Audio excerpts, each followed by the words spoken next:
vatandır. Torpa uğrunda ölen varsa vatandır. Getirin benim müqəddəs bayrağımı. Getirin şehitlərimin canından, qanından olan bayrağımı.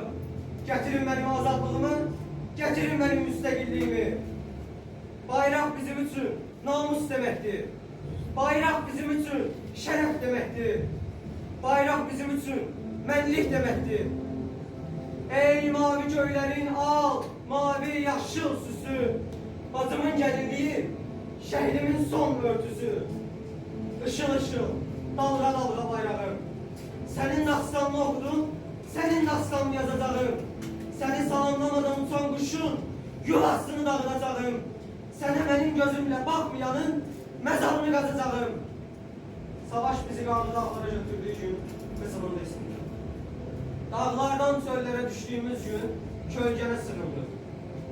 Ey şimdi süzgün, rüzgarlarda dalgalı, barışın göyertini, muharebe kartalı, yüksek yerlerde atsan isteyim. Tarihim, şerefim, şeirim, her şeyim. Senin altında doğuldum, senin altında öleceğim. Yeryüzünde yer beğen, ara dikilme isteyirsen, söyle seni oraya dikeyim. Şehitlerin kanadının üzerine kölge salan. Neymiş bu aman Allah, Türkiye'nin bayrağı, alt sehli, göy yarpaklı, yaşlı otlar topası mı? Hayır, ses olur, otlar yerde taplanır. Fakat bizim bayrağımız yükseklerde dalgalanır.